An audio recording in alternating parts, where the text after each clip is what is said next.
Después de la caída de la Unión Soviética, todo ese mundo que teníamos de referencia, como los trabajadores en muchos momentos acortamos lo que es disminuimos el sujeto de cambio a los trabajadores sindicalizados y cómo ese tema hay que plantearlo de otra manera, y planteó, digamos, la situación en la que no entró de ponernos a analizar los gobiernos progresistas en particular, pero obviamente desde una posición claramente anticapitalista. Creo que todos los que estamos en esta mesa estamos en una posición claramente anticapitalista. Creo que es el eje de... Entonces yo quisiera hacer algunos aportes en temas que me son muy caros, ¿no? Digamos, creo que uno de los problemas de los gobiernos progresistas, en ese marco estructural que hablaba Rodrigo, es que asumieron las instituciones del capital. Los gobiernos progresistas, en general, gobiernan con la lógica del capital, tanto la lógica política, todos los procesos electorales múltiples, etc. Venezuela hizo creo que 18 elecciones. En Bolivia tomemos en cuenta que Evo Morales fue derrotado cuando quiso plantear su reelección. Entonces por ahí hay una cuestión, hay que verla. Nosotros, alguien que quiera hacer una lucha anticapitalista, me pregunto, ¿va a recorrer todos estos procesos electorales uno atrás del otro? ¿Hasta cuándo? Es un tema, digo, lo estamos viendo en Venezuela. Tenemos otra lógica. Vivimos en un mundo donde el control globalizado de la economía lo tiene el gran capital transnacional, el gran capital financiero. El neoliberalismo fue derrotado en muchos de estos países políticamente. O sea, fueron derrotados los partidos políticos que expresaban los intereses claramente de la clase dominante y del capital extranjero. Y vinieron los gobiernos progresistas. Entonces, ¿cuál es el tema central de estos gobiernos progresistas? Nos podemos preguntar, como en alguna época histórica, bueno, estamos discutiendo entre reforma y revolución. Están los socialdemócratas reformistas y los revolucionarios que van a tomar el poder. Y podemos decir, no, aquella discusión, la revolución como toma del poder, no está en el orden del día de ninguno de los gobiernos progresistas. La reforma, la socialdemocracia con todos los matices y esa lógica de hagamos reformas paulatinas hasta que lleguemos al socialismo, que es lo que se puede hacer ahora, podemos decir, a mi modo de entender, que es lo que intenta Bolivia y Venezuela. O sea, siguen en el sistema capitalista tratando de crear las condiciones para tener un cambio hacia otro sistema. No es la lógica de Uruguay, Argentina, Brasil en su momento, Chile, o cuando estuvo Paraguay, ni tampoco cuando estuvo Honduras, ni es la lógica de Ecuador claramente ahora. Acá llegaron al gobierno fuerzas progresistas, fuerzas de izquierda, fuerzas con respaldo del movimiento obrero en algunos casos, en el caso nuestro por ejemplo, administrar el capital. Porque eso, ¿qué implica desde el punto de vista de la lucha de clases de la que hablaron todos? ¿Qué implica la lucha de clases? Implica desarmar a la clase. Porque cuando hay un planteo anticapitalista y hay un discurso anticapitalista y se señala con la crudeza que lo señalaba Julio, miren lo que viene. Pero no solo miren lo que viene, compañeros, miren lo que pasó. Vinieron las dictaduras militares y aniquilaron a los guerrilleros, también a los dirigentes sindicales y a los dirigentes de izquierda. Y fue acá a sangre y fuego en la mayoría de nuestros países. O sea, el capitalismo no convence, el capitalismo tiene una lógica, se impone por hegemonía o se impone por fuerza. Entonces, venimos de eso. Después tuvimos todo el periodo de la reforma del consenso de Washington, posición neoliberal muy dura, reducir el Estado, disminuir impuestos, abrir la entrada de capitales, que no haya más control de cambio, digamos, eliminar el impuesto a la renta, basarse en el impuesto indirecto.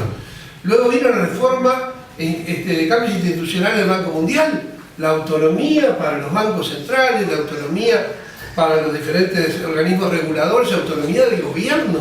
O sea, lo económico importante es que lo controlen los técnicos. El gobierno que haga política, pero Y en ese proceso vino toda esta profundización de, comillas, los tratados de libre comercio como si fuera integración y los tratados recíprocos de inversiones, de protección de inversiones, que son un instrumento poderosísimo para impedir la acción de los países, de los gobiernos que quisieran hacer algo. Y en esa estamos en un momento de la historia de la humanidad en la cual el capitalismo es hegemónico y el poder imperial es enorme.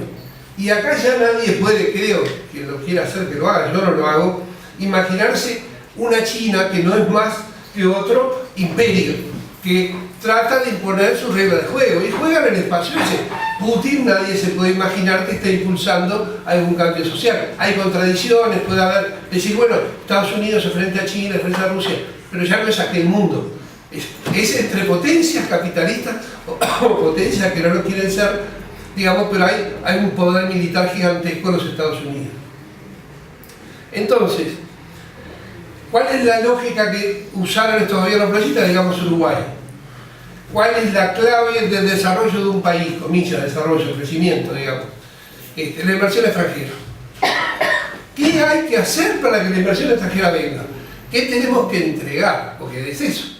Y entonces vienen los procesos que están incluidos hoy Cuba, la zona franca, o sea, se llama zonas especiales, zonas francas, ley de promoción de inversiones, exoneraciones impositivas y ningún tipo de actitud que pueda hacer que se aleje ese posible inversor, porque el dinero es siempre muy temeroso. Entonces, si algo se puede llevar a escapar, y tenemos además todas estas agencias que dicen de riesgo de los países y entonces analizan, bajó, subió y ponen el país a temblar. Y entonces llegamos a un mundo hoy, cuando estamos hoy parados, hoy tenemos que esa jugada, lo dijo uno de los compañeros acá, esa jugada de Lula, me alío con la derecha para hacer gobierno. ¿En qué termina? Primero, ¿qué hizo Lula? Vamos a hacer, o sea, obviamente Lula, digo, nadie se puede llamar a error en un tema que quiero aclararlo ya por lo que voy a seguir diciendo.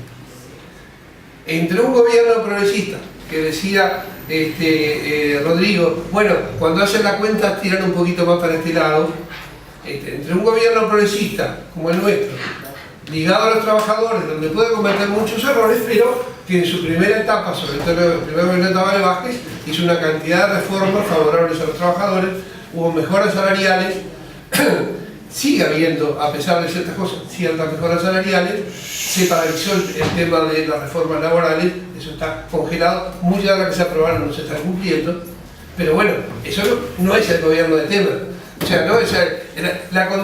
Hay una lógica de corto plazo o mediano plazo y una lógica de largo plazo que me gustaría plantear.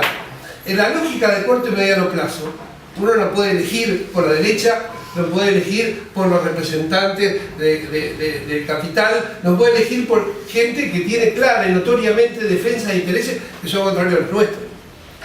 Y entonces en el corto y mediano plazo tenemos que trabajar con aquellos, en los países que los haya, con aquellos que están más cercanos y que pueden ser de alguna manera en el momento de la crisis una defensa, por lo menos que no te ataquen demasiado. Pero en mediano y largo plazo eso no nos alcanza porque estamos dejando de lado lo que es el cambio anticapitalista.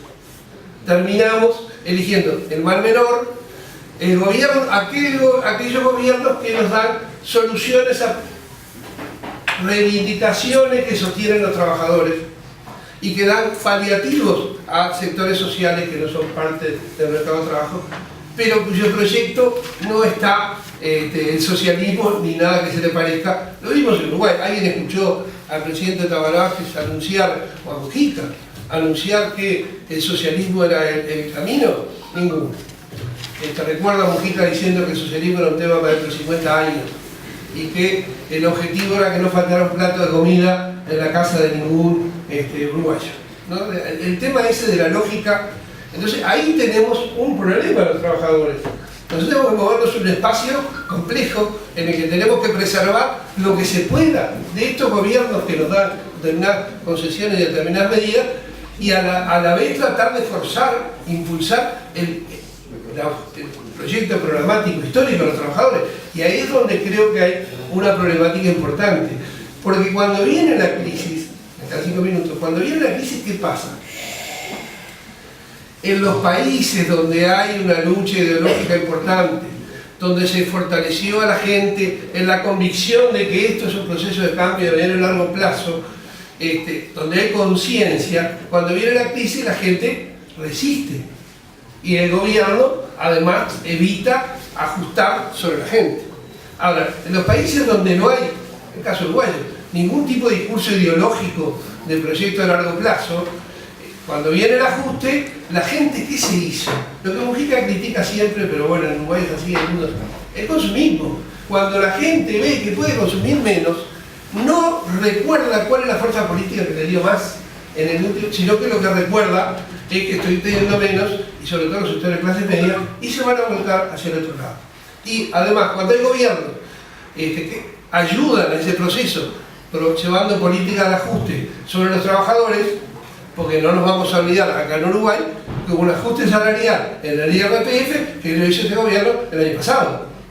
No nos vamos a olvidar que tenemos el UTE-Premia, que todos los años evita que los trabajadores tengan un 1% más de aumento público, con una medida absolutamente puntual en diciembre por el UTE-Premia, en enero lo sacan y ya no hubo aumento, pero el aumento se hace sobre el IPC.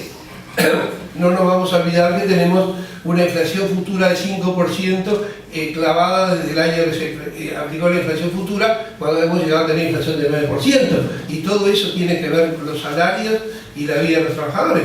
No nos vamos a olvidar que fue el gobierno de frente que puso el IRPF.